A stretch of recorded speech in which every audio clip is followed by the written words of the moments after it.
오늘 하나님께서 저희들에게 주시는 말씀은 마태복음 13장 1절에서 17절까지의 말씀이 되겠습니다.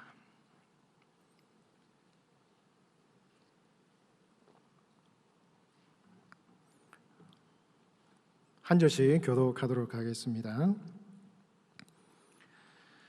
그날 예수께서 집에서 나가사 바닷가에 앉으시매 큰 무리가 그에게로 모여들거늘 예수께서 배에 올라가 앉으시고 온 무리는 해변에 서 있더니 예수께서 비유로 여러 가지를 그들에게 말씀하여 이르시되 씨를 뿌리는 자가 뿌리러 나가서 뿌리새 더러는 길가에 떨어지매 새들이 와서 먹어버렸고 더러는 흙이 얕은 돌밭에 떨어지매 흙이 깊지 아니하므로 곧 싹이 나오나 해가 돋은 후에 타서 뿌리가 없으므로 말랐고 더러는 가시떨기 위에 떨어지매 가시가 자라서 기운을 막았고 더러는 좋은 땅에 떨어지매 어떤 것은 100배 어떤 것은 60배 어떤 것은 30배의 결실을 하였느니라.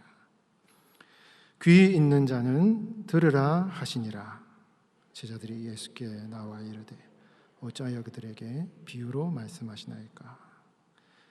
대답하여 이르시되 천국의 비밀을 아는 것이 너희에게는 허락되었으나 그들에게는 아니 되었나니 무릇 있는 자는 받아 넉넉하게 되되 없는 자는 그 있는 것도 빼앗기리라.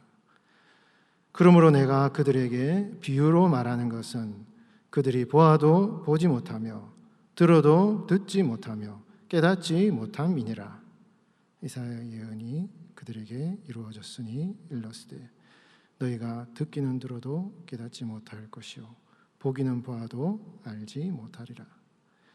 이 백성들의 마음이 완악하여져서 그 귀는 듣기에 둔하고 눈은 감았으니 이는 눈으로 보고 귀로 듣고 마음으로 깨달아 돌이켜 내게 고침을 받을까 두려워함이라 하였느니라. 그러나 너희 눈은 봄으로 너희 귀는 들음으로 복이 있도다. 같이 봉독합니다. 내가 진실로 너희에게 이르노니 많은 선지자와 의인이 너희가 보는 것을 보고자 하여도 보지 못하였고 너희가 듣는 것을 듣고자 하여도 듣지 못하였느니라. 아멘. 봄으로 들음으로라는 제목으로 하나님 말씀을 전하겠습니다. 코로나 시대를 지나면서 교회는 상당히 많은 세상으로부터 어떤 도전을 받고 있습니다. 사람들이 교회를 굉장히 좀 비난을 많이 하죠. 저희들 입장에서도 목회자인 저희들 입장에서도 참 안타깝고 죄송하기도 하고 참 그런 마음이 많은 것 같습니다. 그런데 이러한 세상의 비난과 이 코로나의 상황이 반드시 부정적인 영향만 있는 건 아닌 것 같아요. 교회가 자기를 돌아보게 만들었습니다. 교회의 본질이 무엇인가를 교회가 돌아보게 만들었어요. 하나님의 1차적인 경고일 수도 있겠죠. 무엇을 하는 것이 진짜 하나님의 뜻인가? 여러분 신학교에서 이렇게 공부를 하면서 여러 가지 이렇게 이야기를 들었는데요. 교회가 지금까지 우리 한국 교회가 이렇게 6.25를 겪으면서 부흥의 가도를 달려왔는데 교회가 커지고 사람이 많이 모이고 교회가 엄청 예산이나 인원이 커지는데 그 부흥을 위해서라면 어떤 방법적인 측면들이 조금 잘못되어도 이게 합리화가 되는 거죠. 사람을 많이 모으는 것을 위해서라면 약간 방법적인 측면이 뭔가 조금 이건 아닌 것 같은 그런 것들이 있어도, 그리고 사람들의 교묘한 그 심리를 자극해서 사람을 이렇게 확 끌고매는 그런 방식들을 활용해서 사람들을 많이 끌고 모으고 어떻게든 교회가 성장시키는 것에 있어서 모든 것이 다 덮어지고 합리화되어지는 그런 상황들이 너무 많았다라는 것이죠. 그런 거품이 이제 막 있었는데 그것이 이제 점점 걷어지면서 여러 가지 이 교회의 민낯이 드러나게 되고, 이런 상황이 오게 되면서 급기야 이 코로나라는 상황까지 같이 이제 닥치면서 완전히 민낯이 다 드러나게 된 것이죠. 그러니까 이것이 어떻게 보면은 참 안타까운 일이면서도 하나의 전화위복의 계기가 될 수 있는 것입니다. 교회뿐만 아니라 여러분들도 마찬가지겠죠. 교회에 올 수 없는 여러 가지 상황 가운데 내가 정말 주님 앞에 바로 서서 믿음 생활을 바로 하고 있었는가? 내가 내 스스로 신앙을 지킬 수 있는 그러한 영적인 체력이 있는가? 세상에 여러 가지 유혹이 닥치는데도 교회가 주는 어떤 영적인 서비스가 없어도 내 스스로 신앙을 지킬 수 있는 영적인 자가 능력이 있는가? 이런 것을 한번 성찰해 볼 수 있는 그런 기회였지 않나, 이런 생각을 하는 것입니다.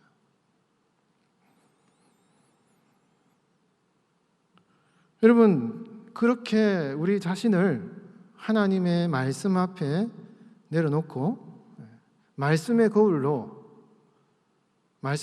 나 자신을 살펴보고 내 영혼을 돌아보고 내가 무슨 영적인 문제가 있는지, 하나님이 기뻐하시지 않는 어떤 삶의 모습이 있는지, 내가 고쳐야 될 것이 무엇이 있는지, 이렇게 하나님의 말씀 앞에서 영혼의 거울과 같은 하나님의 말씀을 펼쳐놓고 내 영혼을 들여다보는 그 시간, 그리고 세상을 바라보는 창문과 같이 하나님의 말씀으로 세상을 바라보는 윈도우 같이 이 말씀의 이 창문으로 세상을 바라보는 이 관점,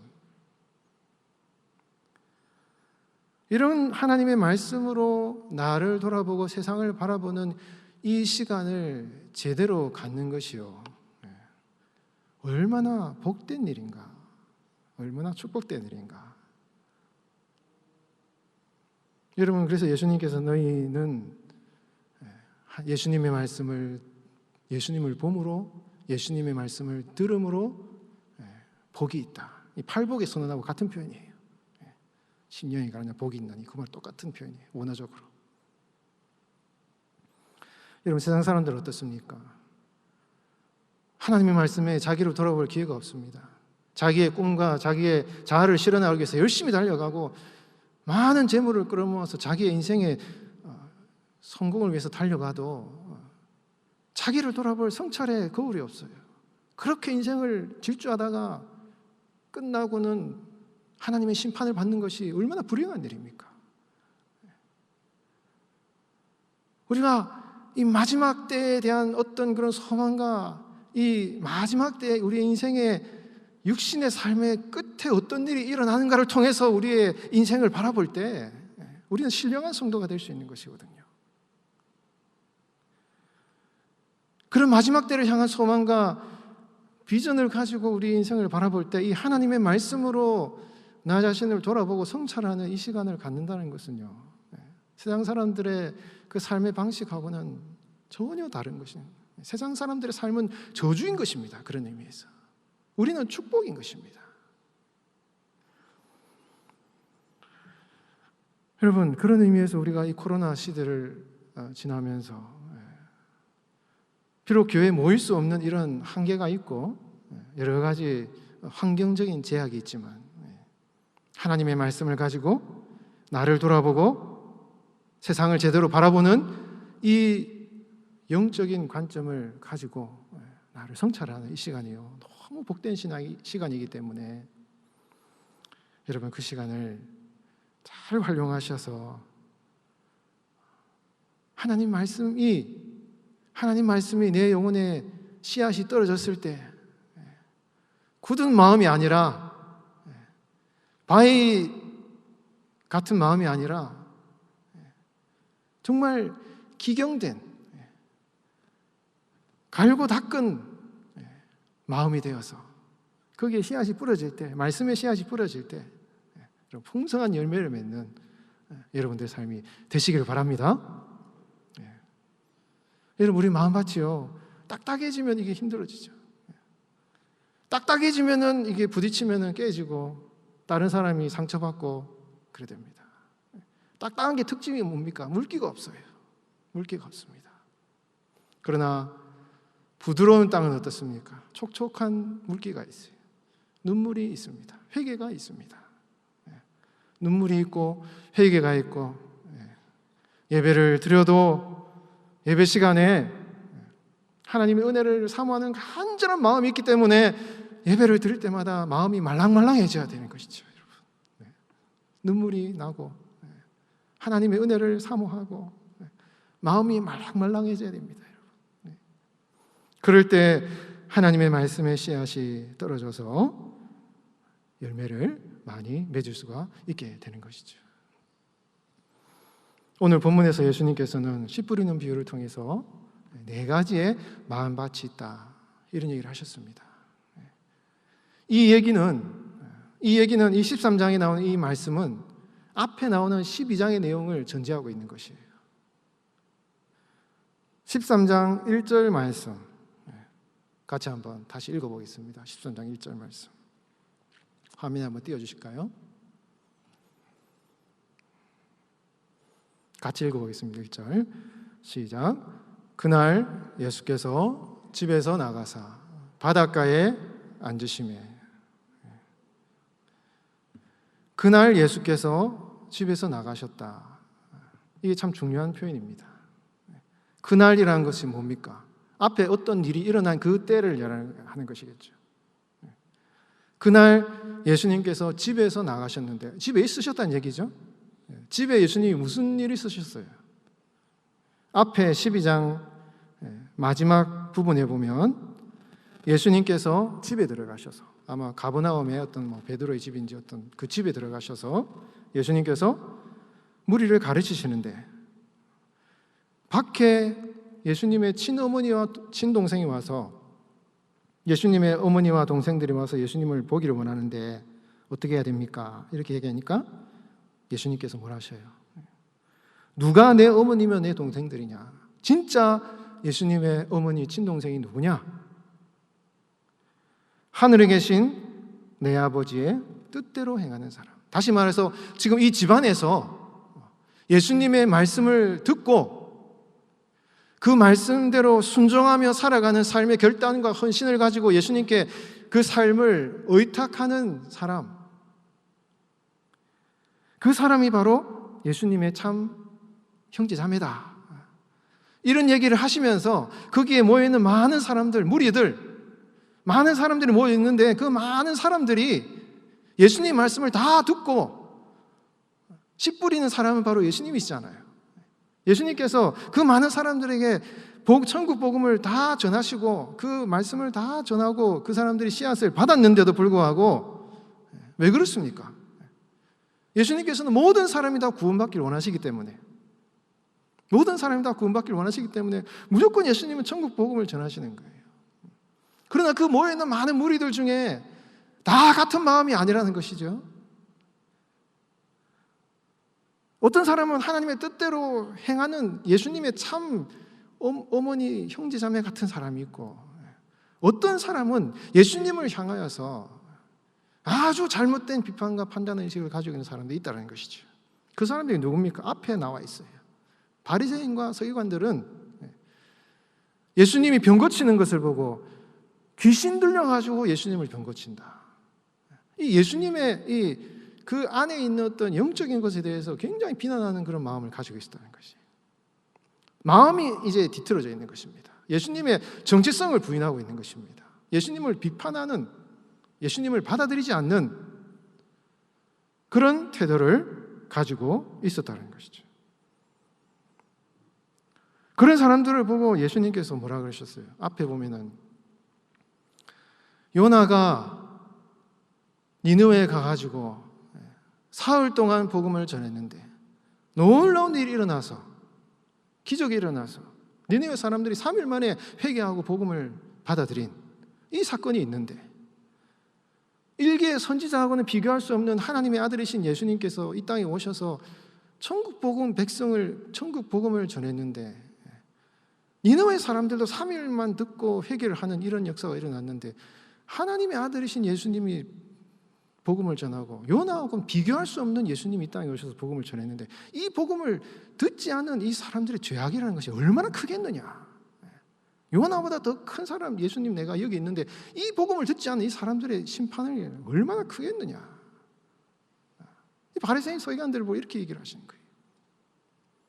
멀리 남방의 여왕이, 스바 여왕이, 전혀 여호와 하나님을 알지 못하는 그런 여왕이 솔로몬의 지혜를 듣기 위해서 거기서 멀리서 찾아와가지고 지혜에 대한 사모함을 가지고 그 솔로몬을 찾아왔는데, 설령 그 이방 여왕도 솔로몬을 찾아왔는데, 솔로몬하고 비교할 수 없는 이 하나님 나라의 왕이신 예수님께서 이 천국의 비밀과 지혜를 가르치시는데, 그 지혜에 대한 전혀 사모하는 마음도 없고 그것을 싫어하고 그것을 정죄하고 하찮게 여기는 이 사람들의 죄악에 대해서는 얼마나 크겠느냐. 솔로몬보다 더 큰 예수님이 여기에 있는데 이 말씀을 듣지 않는 사람들의 이 회개하지 않는 것은 얼마나 그 죄악이 크겠느냐 하고는 예수님께서 얘기를 하시는 거죠. 그런 마음을 가지고 있으면 설령 귀신을 쫓아내는 기적을 행한다 한들 무슨 소용이 있겠느냐. 병을 고치고 죽은 자 살리고 눈을 뜨게 하는, 귀신을 쫓아내는 이런 놀라운 기적을 행함으로 말미암아 사람들의 병을 고쳐놨는데, 예수님을 받아들이지 않는 그 사람들의 강팍한 마음이 있으면은 귀신을 쫓아낸 데는 무슨 소용이 있겠느냐. 다 청소를 해놨더니 다시 그 귀신들이 거기에 들어오지 않느냐. 예수님께서 이런 말씀을 하시는 거예요. 많은 병자를 고치셨지만 변화되지 않는 그들의 영혼의 심령의 상황을 보면서 예수님께서 사람들을 바닷가로 데리고 오셔서 자리에 앉으신 거예요. 근데 사람들이 예수님께 다 몰려온 겁니다. 예수님을 만지려고. 왜? 자기의 어떤 필요가 있는 거예요. 예수님 만지면 병 고침 받는다더라. 예수님 만지면 기적이 일어난다더라. 이런 소문을 들으니 예수님을 만지기 위해서 막 떼거지로 몰려오는 것이죠.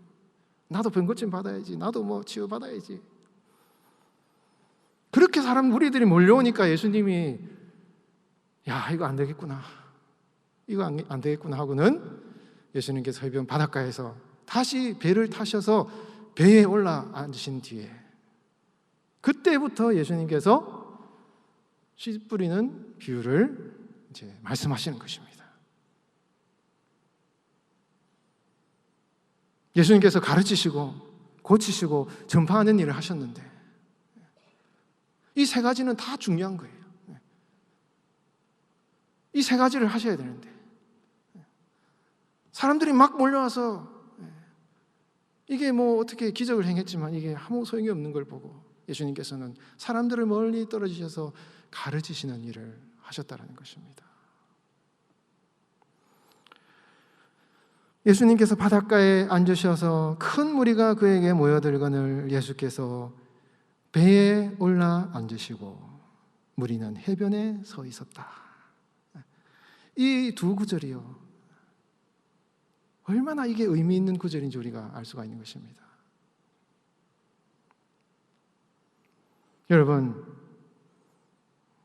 여러분들은 왜 예수님께 오셨습니까? 우리의 필요, 우리의 기도의 제목,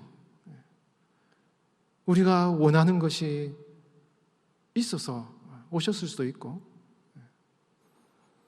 또 예수님께 내가 뭔가 원하는 기도의 제목이 있어서 왔을 수도 있습니다. 그러나 여러분, 우리 예수님께서 원하시는 것이 뭐겠습니까? 우리 예수님께서 원하시는 것은 우리의 마음밭이 준비되기를 원하시는 것이죠. 우리의 마음밭이 예수님의 천국 복음 씨앗이 뿌려질 때에 우리 마음밭이 그 천국 복음을 받아들일 만한 마음밭이 준비되기를 원하시는 것이 예수님의 뜻인 것입니다. 여러분, 이게 우리 마음대로 됩니까? 잘 안 되죠. 왜 그렇습니까? 우리는 세상 속에 살아가기 때문에 참 안 돼요, 여러분. 참 안 됩니다. 세상 속에서 살아가면서 내가 예수님이 말씀하시는 좋은 밭이 된다는 것은요, 정말 어렵습니다. 정말 어렵습니다. 이 어떤 학자들은 이 씨 뿌리는 비유를 이 쉐마 말씀하고 연결시키는 그런 분들도 있습니다. 왜냐하면 그 당시 유대인들은 뭐 아침 저녁으로 계속 쉐마 말씀을 암송했기 때문에, 이 마태복음도 이제 유대적인 성향이 강하기 때문에, 그리고 유대인들에게 복음을 전하려는 의도가 있기 때문에, 이 마태복음 13장에 있는 씨 뿌리는 비유도 이 쉐마 말씀하고 연결이 되어 있다, 이런 해석하는 분들도 있습니다. 쉐마 말씀이 뭡니까?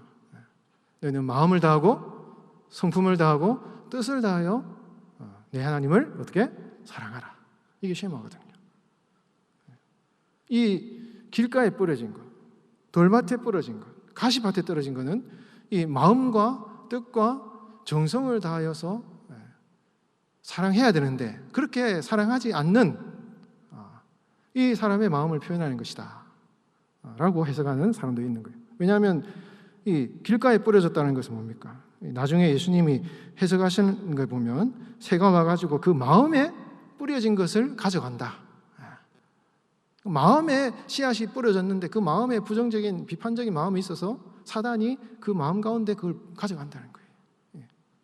원어적으로도 이렇게 좀 일치되는 것이 있습니다. 뜻을 다하여, 이 뜻이라는 것이 이 원문에 보면 이거는 생명을 다하여 이런 뜻이에요. 생명을 다하여, 영혼을 다하여 이런 뜻입니다. 여러분, 뭡니까? 돌밭에 뿌려졌다는 건 뭡니까?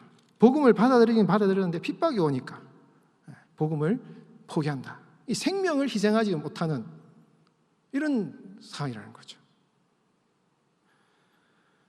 마음을 다하여, 성품을 다하여, 뜻을 다하여. 이 뜻이라는 것은요, 이게 어떤 그 자기가 가진 소유물, 자기가 가진 힘을 말하는데, 이 힘, 소유물이라는 것이 재물을 이야기하는 것이다, 이렇게 해석을 하는 거예요. 그래서 이 가시떨기에 떨어졌다는 것은 세상의 염려와 재물의 유혹이 와서 말씀을 결심하지 못한다, 이게 연결이 되는 것입니다. 그래서 어떤 학자들은 이 새 마음밭은 마음을 다하고 성품을 다하고 뜻을 다하여 사랑하지 못하는 그 사람의 모습을 예수님께서 가르치시는 것이다 라고 이제 해석을 하는 사람들도 있다는 것이죠. 여러분, 어떻습니까? 여러분들의 마음은 어떻습니까? 우리가 어떻게 하면 좋은 마음밭이 될 수가 있겠습니까? 쉐마의 말씀대로 하나님을 마음을 다하고 성품을 다하고 뜻을 다하여 하나님을 사랑하는 마음밭이 되게 해 주십시오. 하나님, 제 마음대로 잘 안 되네요. 제 뜻대로 잘 안 되네요. 하나님, 어떻게 해야 됩니까? 끊임없는 싸움의 계속이죠. 이 세상을 살아가면서 이 세상 가운데 살아가지만 이 세상 속에서 하나님의 말씀의 씨앗이 떨어졌을 때 좋은 땅이 될 수 있도록 내 마음밭을 기경하는 것은요, 내 마음대로 안 되는 것입니다. 오직 성령께서 내 마음을 갈아엎어 주시도록 기도하는 수밖에 없겠죠. 여러분, 환난과 핍박이 찾아와서 지금 우리나라에 기독교를 박해하는 정권이 들어서 가지고 교인들을 핍박한다 생각해 보십시오. 여러분, 아무리 목회자 성도들 믿음 좋은 사람이라도 복음을 생명을 걸고 지켜나가야 된다? 이거 쉽지 않은 것이죠. 쉽지 않습니다. 예수 믿는 것 때문에 재물을 포기하라. 쉽지 않은 것입니다. 그냥 매일 들어서 이 말씀이 그냥 그런 거다 싶지만은 우리가 그렇게 살아가려고 하면, 진짜 그 말씀대로 살아가려고 하면 이거는 너무너무 어려운 거예요. 어렵습니다. 불가능한 것입니다. 그러나 우리 예수님께서 보내주신 성령 하나님의 도우심으로 내 마음밭을 주님께 드려서 내 마음밭이 좋은 마음밭이 될 수 있도록 주님께 간구하고 기도하는 그것밖에 없는 것이에요.